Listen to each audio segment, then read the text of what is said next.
absurdidad de la vida. No. ¿Por qué? Bueno, podemos ver un claro ejemplo de la absurdidad de la vida analizando a Kafka.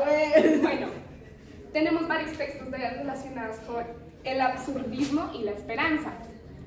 En este caso podemos analizar el primer capítulo del Castillo, que es la llegada. Podemos inferir que en el momento en el que K llega, no tiene un propósito, él está perdido, él busca una orientación, va a pasar a otro límite. Entonces, a medida que él como que, por sí, pues, a ver, podemos analizar que la letra K solamente es una letra, o sea, es un individuo, porque es un sol. persona. Exacto. Ok, sabemos que él es agrimensor, un agrimensor pone límites. Él llegó a la aldea con el propósito de ser agrimensor. A poner límites pero igual los cruza. Exacto. Pero acá tenemos que la aldea está hundida en la nieve, está aislada. Claro, también tenemos que la aldea tiene una pertenencia muy grande al castillo, que un castillo significaría elevación, algo de superioridad, porque está ubicado en una colina alta. Ya, Bueno. bueno. Sabemos que la aldea tiene un sentido de pertenencia al castillo. Claro, también hay algo relacionado con la identidad, porque cada vez que ellos se presentan, siempre dicen, soy una muchacha del castillo, soy hijo del castellano. Su identidad también tiene que estar relacionada al castillo. Si no mencionan al castillo, no se pueden mencionar a ellos mismos, sino incluyen al castillo. Bueno, también tenemos que le tienen demasiada fe al castillo. Nadie sabe realmente cómo funciona su estructura, nadie ha visto al conde, pero aún así obedecen al castillo. ¿Y cómo es que se llama el conde? El conde se llama West West, que en español traduce oeste-oeste. Esta también es una significación importante porque como en el mismo sentido de la palabra, podemos ver que es el cosito. Sí, o sea, como slash. Ajá, el slash. Entonces, oeste, cuando termina un oeste, empieza otro oeste, y ahí es otra estructura infinita en Kafka. ¿Por qué? Porque estas estructuras siempre son complejas, son absurdas. Claro, porque uno no termina de salir de un muro absurdo para entrar a otro. Porque igual no vas a poder entrar. Porque es como infinito. Exacto, sí, es infinito, la estructura O es sea, compleja. tiene un principio pero no un fin, ya. Exacto. Bueno, también tenemos que K, a lo largo nos mencionan que K tiene un bastón. Un bastón lo puede apoyar en su camino. Él en realidad nunca llega al castillo. Dicen que está tan cerca pero a la vez tan lejos. Es un ideal inalcanzable para él. Y eso ya se puede identificar desde el primer capítulo. Porque en el primer capítulo va haciendo como relaciones y cosas así. Sin embargo, los de la aldea lo tratan como un forastero. Y ahí también tenemos la lucha del individuo contra la masa. ¿Por qué? Como lo habíamos hablado antes, K es un individuo, pero la aldea es una masa que pertenece al castillo. Si la aldea aceptara a K, a la masa, Ya no pertenecerían al castillo. exacto, porque estarían aceptando un individuo. Si aceptan un individuo, aceptan que ellos también son individuos. Si son individuos, ya no pertenecerían a una masa. Si no pertenecen a la masa, por efecto, tampoco al castillo. Entonces, ¿quiénes serían si no pertenecen al castillo? Bueno, en síntesis, tenemos que los muros absurdos son los que rodean a K desde el primer momento que se presenta la novela. Y estos son los que lo irán acompañando a medida que se va desarrollando esto. Y por eso yo lo metamos. Oigan, pero ¿alguna vez ustedes han leído La renuncia? Pues sí, una vez. No. Pero lo que va a pasar aquí a continuación es lo siguiente. Entonces, la renuncia tiene que ver primero con la marcha incesante. Incesante. Que la hace casar. Bueno, como pueden ver acá vamos a hablar de la renuncia para que la entiendan mejor. Entonces, bueno, primero, que para empezar, un contexto breve, es como la voluntad del hombre para seguir buscando como un propósito sin aún poder llegar a un sentido, o sea, carece de sentido. ¿A qué nos lleva eso? A las marchas incesantes. Ok, las marchas incesantes, ¿qué son? O sea, que se podría definir como algo absurdo. Sí, pero la marcha es incesante desde del el hombre por inicio. tratar de hallar el sentido a su vida, pero que sí. Ajá, es como la necesidad de salir adelante sin necesidad de como tú tener un propósito, pero según tú, o sea, según la persona que lo busca, quiere tener un propósito, pero no. Claro, tiene un eso, propósito, eso ni también tiene ajá, sentido. refleja la condición humana de seguir buscándole un sentido aunque no lo tenga. Ajá, que eso nos lleva a lo absurdo, porque Y se pues, vuelve un hombre como absurdo que en sí no tiene sentido su vida. Que nos lleva a lo que no hay una verdad absoluta. No hay Solamente verdades pequeñas. Ajá. Aunque sabían un dato curioso, para Kafka las verdades absolutas son inalcanzables, pero para Camille son inexistentes. O sea, estamos haciendo como una mezcla entre Kafka y Camille. Ajá, sí, algo así. Bueno, Estamos eso haciendo un de- mix, son amigos, compañeros. bueno, como no hay verdad absoluta, o sea, ya sabemos que él no va a llegar como a la entidad suprema, que es como el castillo. Claro, la entidad suprema también puede ser algún tipo de Dios. Ajá, puede ser un tipo de Dios que nos lleva a la rebeldía. ¿Por qué la rebeldía? Porque él llega a la aldea, perdón, a la perdón, él llega a la aldea, pero si ven que en la aldea como que no saben, o sea, saben que hay algo, pero no saben cómo llegar a eso. Entonces como que él persevera tanto y como no obedece, por así decirlo. Claro, las normas. entiende el poder que tiene el castillo, pero no Ajá, entienden el pero no castillo. entiende- ajá, Y Claro. también es que nunca llega al castillo, ¿verdad? O sea, No llega al castillo, haciendo que lo lleve a la terquedad. ¿Por qué? Porque quiere perseverar tanto y no rendirse hasta no dar más, que eso nos lleva a la pregunta. porque la iba el castillo, entonces quiere llegar porque siente que lo puede alcanzar a pesar de que no lo va a alcanzar, Por lo eso ve están y por los eso tiene la muros esperanza. Sí, eso lo vuelve absurdo. O sea, que sí, él nunca llega. O sea, él siempre va a llegar, va a intentar llegar al castillo, pero va a estar ahí en un... Claro, hace intentos vanos, Ajá. pero cuentan como intentos. Haciendo que se esfuerce y como que llegue allá, o sea, esté a un límite de pasar, pero en realidad no pueda porque en sí él quiere llegar al castillo porque quiere como sentirse útil, quiere sentirse importante, por así decirlo, para pertenecer a la aldea, para hacer que él pueda como ayudarlo así a todos, pero en realidad nunca lo logra, haciendo que pierda la, bueno, que aún así él siempre va a tener la esperanza porque en sí él lo hace por voluntad propia, haciendo que él jamás, o sea, que siga así teniendo esperanza toda la vida. Claro. sin Pero salir ahí de llega esos la muros. duda, porque él tiene esperanza, porque a diferencia de los castillos que no conocen el castillo, no tienen ni idea del castillo, ellos le tienen fe al castillo porque es todo lo que conocen. No lo conocen. Él conoce algo de afuera, él conoce algo de su pasado y él tiene esperanza en el castillo, pero siempre Ajá. hay una duda, que es Pero la siempre nieve hay que una- lo cubre cada vez más y más y más mientras va caminando, Ajá, que lo porque hunde. la nieve lo cubre, pero en realidad el castillo como que siempre va a estar ahí haciéndose como superior a él, porque van a ser siempre más como Claro. importantes que ellos, aún así Ujú. cubriéndolos la nieve, que aún así... Y la tiniebla. Y la niebla. aún así la- Que son climas absurdos por su densidad, hacen notar el espesor del mundo. Ajá. Que en sí también es absurdo. Pasando a la siguiente es una parte de condición la para la renuncia. absurdez. Haciendo donde cada que el frente hombre camina. siempre vive en lo Bueno. absurdo. Ahora siguiendo con la renuncia. Aquí se nos muestran dos elementos importantes que es primero la torre del reloj y el reloj de, pues como por así decirlo, la mano que tiene nuestro protagonista.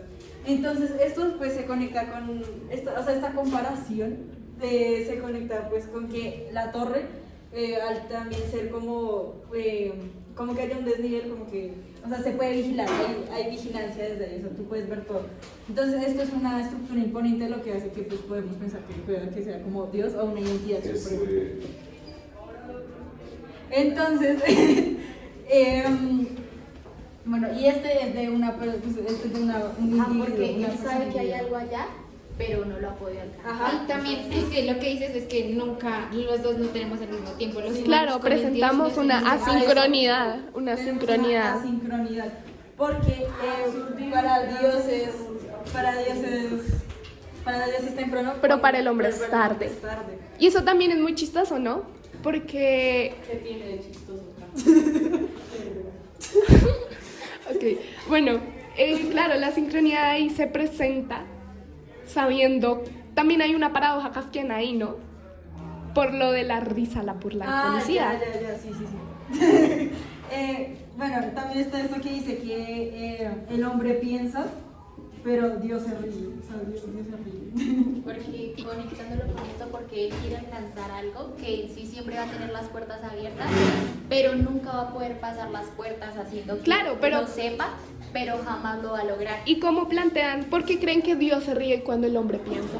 Ah, bueno, pues esto tiene que ver también con las estructuras, bueno, con las estructuras que se supone que nos tienen que guiar, pero cuando tratamos de recurrir a ellas siempre nos dicen que renunciemos, que eso no va a seguir, y pues eso también se conecta con la marcha incesante. Y también porque es Dios también, hay un Dios detrás de Dios. No, Dios no puede aparecer por de la nada, Exacto. sino que hay algo detrás. Entonces se ríe porque él también está atrapado dentro de esta misma cosa absurda. Entonces ya ahí todo se vuelve como un ciclo. Es cuando uno se ríe de lo que están diciendo, pero al mismo tiempo sabe que uno ha hecho cosas bobas y como del dolor se está riendo. Claro, pero también hay una cosa y es que como presentamos diferentes niveles de altura con Dios, Él obviamente nos ve como una cosa como chiquita. Entonces dice como esta cosa tan irrisoria, tan insignificante, ¿cómo va a pensar? Entonces Como también es cuando un como... niño chiquito trata de decirnos una teoría, pero pues uno no, o sea, uno dice como, ay, pues qué chévere Porque teoría. según nosotros, nosotros sabemos más que ellos, porque tenemos más conocimiento. Entonces, Pero para Pero nosotros igualmente tampoco, hay pero la alguien verdad, que se está riendo de nosotros Ajá. hacia atrás, que puede ser un profesor, por así decirlo. Ah, Un ejemplo. Porque nosotros tampoco conocemos la verdad.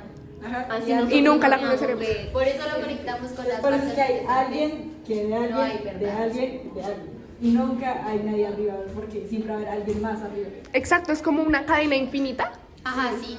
Que tiene un inicio, pero no tiene fin. Y para concluir, podemos ver que siempre va a haber una búsqueda, siempre van a estar las puertas abiertas de la torre o del castillo o de lo que tú quieras llegar, pero nunca vas a poder cruzarlas porque siempre va a haber como algo que te impida, como los muros absurdos. bueno, Oh, están hablando de la revuelta. sí, Que ese concepto es también importante. Camille se presenta en el ensayo con el señor Blackstone. Pueden continuar. Ah, bueno, entonces, ante la ley la revolta se ve en el campesino, porque si bien tiene la esperanza de llegar y pasar la puerta, tiene la idea y las ganas y la necesidad de pasar la puerta, nunca la pasa, pero en su pensamiento hay un tipo de rebeldía un poco, no menos importante, pero diferente a la marcha incesante que vemos en los otros textos. es que también toca tener en cuenta que la revolta es de cierta forma una marcha incesante, pero más hacia un individuo, que en este caso, pues como ya O sea, puedo decir que la revuelta es como una marcha incesante pasiva. Sí, O sea, que también pasiva. podría ser una respuesta a la absurdidad que nos presenta la vida. Sí. Bueno, entonces el hombre, el campesino se queda esperando a que el guardián le dé el paso, pero nunca lo logra. Él nunca lo logra porque aunque el guardián le dice como, ahí lo puedes, o sea, solo le dice como, tú puedes pasar cuando quieras, o sea, está abierta, pero el campesino dice como, no, yo voy a esperar hasta que llegue mi momento. Porque el guardián le hace la ilusión de que hay algo detrás, de que la puerta realmente es inalcanzable y que detrás de la puerta habrán más y más y más cosas. Entonces le genera la ilusión de que es algo inalcanzable, por lo tanto el campesino no pasa. Pero aún así, si el campesino llegara a pasar, no entendería nada no entendería la verdad, porque detrás de la puerta está el poder divino y al mismo tiempo está la verdad absoluta. Que por un lado Kafka dice que es inalcanzable, pero Camille dice que no existe. Entonces, mientras que Camille dice que cuando pase la puerta no va a pasar absolutamente nada, y va a pasar lo mismo que cuando muere, nada, para Kafka, si llegara a alcanzar lo inalcanzable, no entendería lo que está pasando. Claro, porque trascendería nada más tu conciencia humana, ¿no? Nuestra conciencia es como una característica antropomórfica de nosotros. Entonces, si hay algo divino ahí y pasamos, no entenderíamos, seríamos parte, pero estaríamos preguntándonos qué es esto. Nos vivimos en un mundo donde la conciencia técnicamente rige todo. Hay un físico que habla de que la conciencia es lo que colapsa las cosas, colapsa las cosas cuánticas. Está el mundo cuántico, que es como el mundo de Platón de las ideas, en donde están todas las posibilidades al mismo tiempo en todo momento. Y está nuestro mundo, que es donde la conciencia colapsa todo. Entonces, como la conciencia colapsa todo en el mundo, en nuestro mundo, cuando veamos un mundo que no colapsa, nunca lo llegaríamos a entender. Por otro lado, tenemos la carta imperial. La carta Se imperial. puede decir que la conciencia entonces es algo humano. Sí, la Sí, conciencia es algo humano. Claro, porque si Propio. te das cuenta, los animales no tienen conciencia, ellos están guiados por el instinto. Viven en otro mundo, entonces no necesitan hallar la verdad absoluta porque no la necesitan. Y ni siquiera pues, bueno, Y por el otro lado tenemos la Carta Imperial, que es como hay una diferencia ante la ley, pero al mismo tiempo es como al revés. El mensajero quiere salir del imperio, quiere lograr mandar el mensaje de que el emperador ha muerto, pero no lo puede hacer porque todo a su alrededor evita que lo haga. Siempre hay muros y muros y muros y muros, a pesar de que hay una marcha, a pesar de que intenta salir del imperio. Y cuando llegara a hacerlo, ya no hay nada detrás del imperio, porque no puede cruzar hacia el otro lado. Nosotros no podemos alcanzar la verdad y la verdad no nos puede alcanzar a nosotros, porque nosotros nunca vamos a poder llegar a esa luz de esa puerta a pesar de que esté abierta. Claro, por eso es una parábola absurda, ¿no? Sí, ahí Va y viene. va y viene y es un ciclo infinito que siempre Haciendo- en algunos momentos va a parar y después O sea, haciendo que toda la vida sea absurda. Por eso no tenemos al campesino y al guardián. Aunque si se dan cuenta también lo podemos relacionar con una cita que dice que Dios escucha nuestras plegarias, pero la respuesta es siempre muda. Porque realmente nunca podemos escuchar a Dios. Exacto. En el momento en el que uno llega a escuchar a Dios, ya perdió capacidad de sí, perdió la parte de la conciencia. Si uno llega a escuchar, hay una cita de una serie, está bien, es una cita de una serie. Si uno habla con Dios, uno es religioso, pero si Dios le habla a uno ya está loco. Perdió parte de la porque conciencia. Dios nunca le va a hablar a uno porque ya como Uno no va a entender la verdad, Sí. uno no puede encontrar la verdad y uno nunca va, si llegara a encontrar la verdad nunca la podría entender, realmente nunca podría pasar la puerta, a pesar de que haya intentos para lograr hacerlo. Y ahí es donde todo es absurdo, porque uno siempre va a seguir intentando, pero de cierta forma nunca vamos a llegar a Claro, nada. pero eso tampoco le desmerita el valor. Sí, porque lo importante es el valor que hacemos al hacer la marcha. El proceso. Bueno, esto sí me ha encantado, me ha parecido muy interesante, ¿cierto? Pues Pero sí, ¿qué pero podemos, mira sí, o sea, ¿qué podemos sintetizar de esto? O sea, Bueno, ¿qué hay? para mí podemos resumir todo en decir que, bueno, ya habíamos hablado de entidades supremas, de Dios, de la verdad. Esta entidad suprema, esto algo divino, siempre nos va a esperar en su alto castillo. Claro, de alguna forma nos tiene las puertas de su reino abiertas. Quiere que entremos, por eso nosotros estamos esperanzados de que, podemos entrar, podemos llegar a entender, pero en realidad sabemos que si entráramos no lo comprenderíamos porque pues ya mencionamos todo antes. Entonces, estas entidades siempre pueden responder a nuestras plegarias, a nuestras súplicas, a nuestros esfuerzos vanos, pero la respuesta de ellos hacia nosotros siempre va a ser muda. Me interesa. Y Y entonces- para eso, o sea, ¿qué más allá de eso podemos hacer? ¿Cómo qué pregunta podríamos plantear de todo esto? Claro, acá verdaderamente la pregunta, como Kafka podría decirlo, ¿cuál es el valor de la marcha incesante, de la revoltía de un hombre que se choca con sus muros absurdos que lo rodean? O sea que para eso tuvo que haber un trasfondo antes de todo eso. Claro, pero recuerden que para haber emprendido el castillo hay que haber escrito el proceso.